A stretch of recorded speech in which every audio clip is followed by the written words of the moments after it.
Bonjour et bienvenue sur Médien TV. C'est le séisme le plus puissant de l'histoire du Maroc et le bilan humain est extrêmement lourd. Plus de 2100 morts et plus de 2400 blessés à l'heure où on vous parle. Les dégâts matériels sont également considérables et les répercussions économiques risquent d'être importante. Justement, c'est de cela que nous allons parler ce matin avec notre invité. Il s'agit du fiscaliste et économiste Mohamed Raj, en direct avec nous depuis Casablanca. Bonjour à vous, Mohamed Raj. Bonjour, monsieur.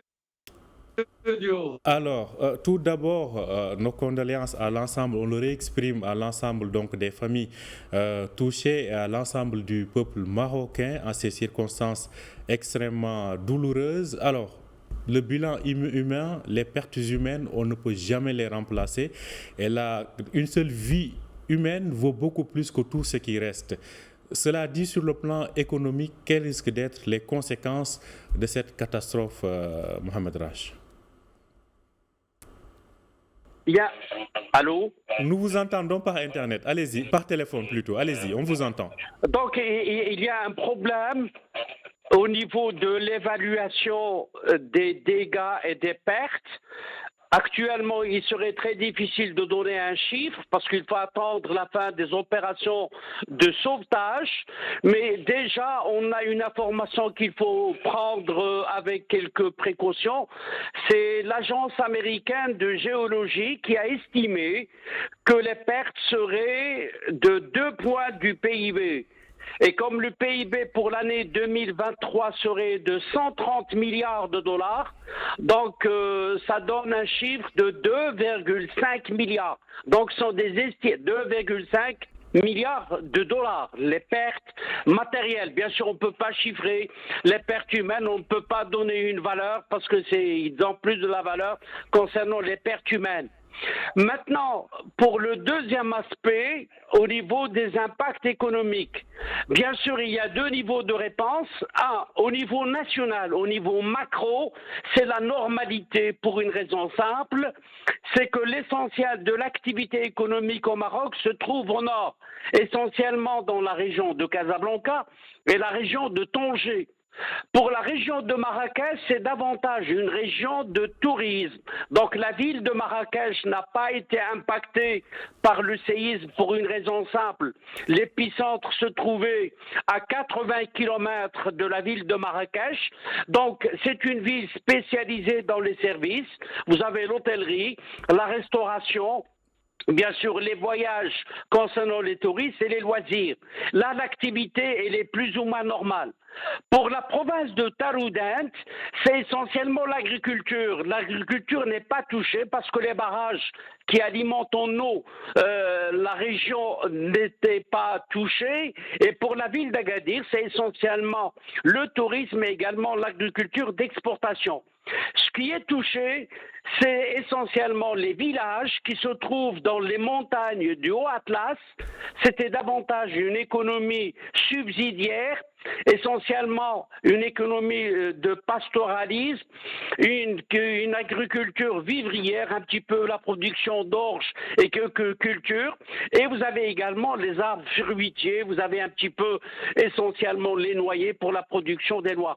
Donc l'activité agricole sera impactée au niveau des villages, au niveau du Haut-Atlas. Parce que pour configurer la région de l'Haouz, il y a une partie de la plaine. Mais l'essentiel des villages se trouve en haute montagne qui culmine jusqu'à 4125 mètres si je prends le sommet de Toubkal. Donc c'est une économie, pour me répéter, elle est subsidiaire, c'est essentiellement pour permettre à la population de survivre. Donc au niveau économique, au niveau de l'activité, elle ne serait pas tellement touchée si je prends l'activité nationale parce que le nord du Maroc n'a pas été concerné ni impacté par le séisme. Maintenant, la ville de Marrakech, la ville d'Agadir et la ville de Taroudant, elles continuent leur activité plus ou moins dans des conditions normales. Sauf maintenant pour les villages. Là, l'activité s'est arrêtée une fois pour toutes.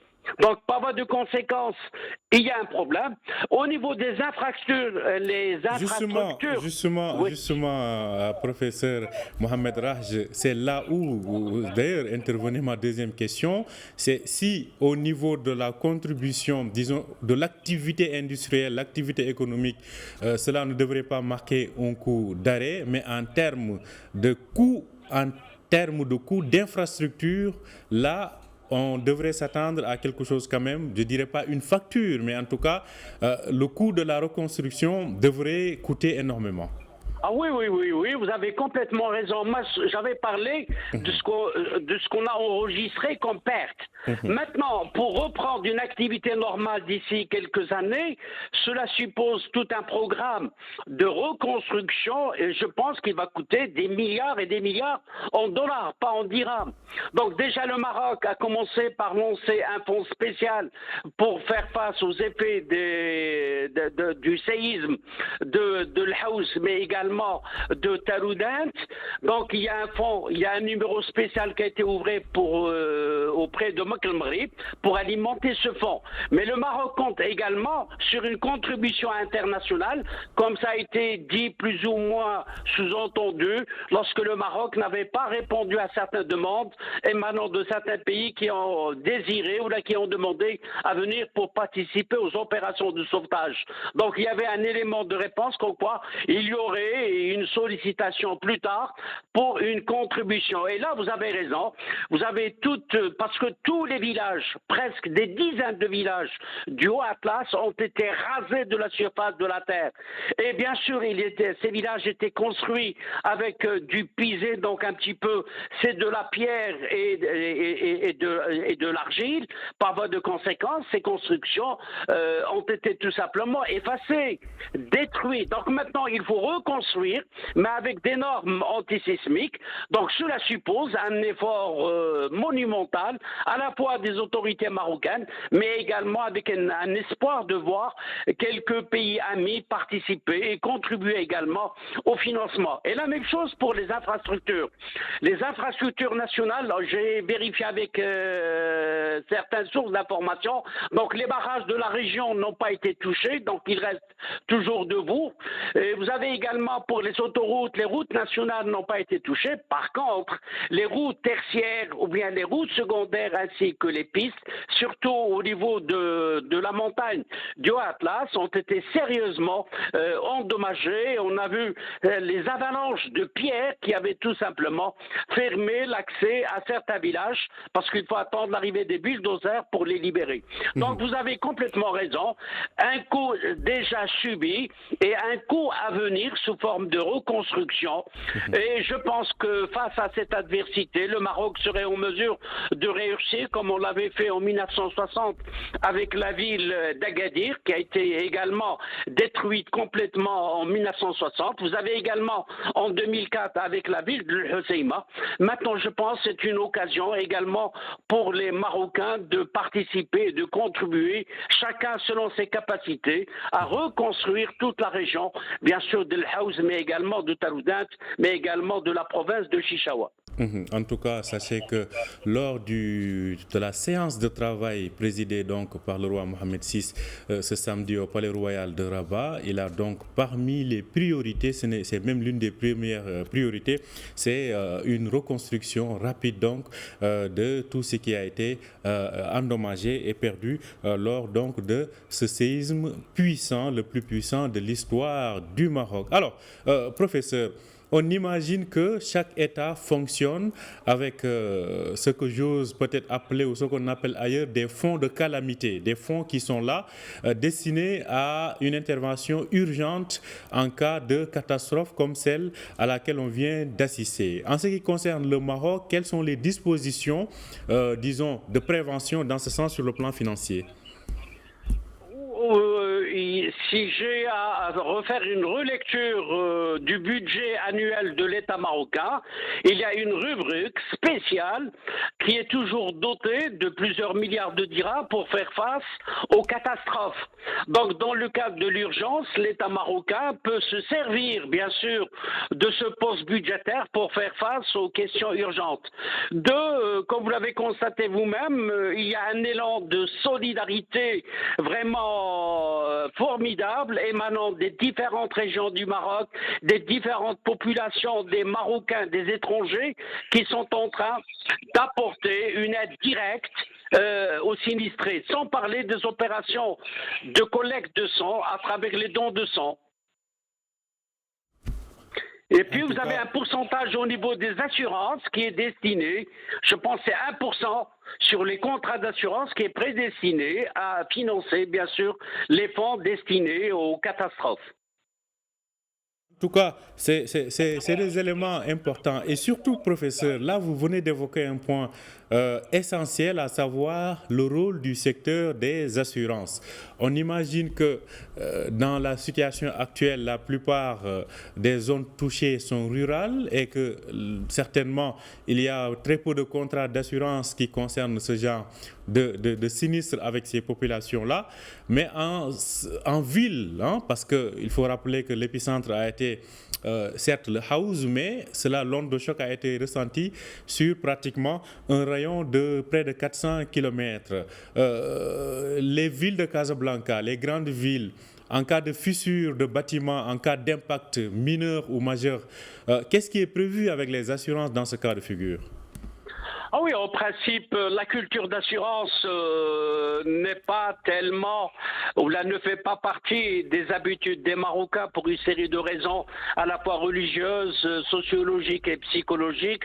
Je ne pense pas que les villages du Haut-Atlas ont contracté des assurances. Par contre, au niveau des villes, dans le cadre Oui, dans le cas du secteur moderne de l'économie, probablement, les sociétés, et j'ai pas personnellement, j'ai pas vu, ou là, j'ai pas constaté à travers les informations.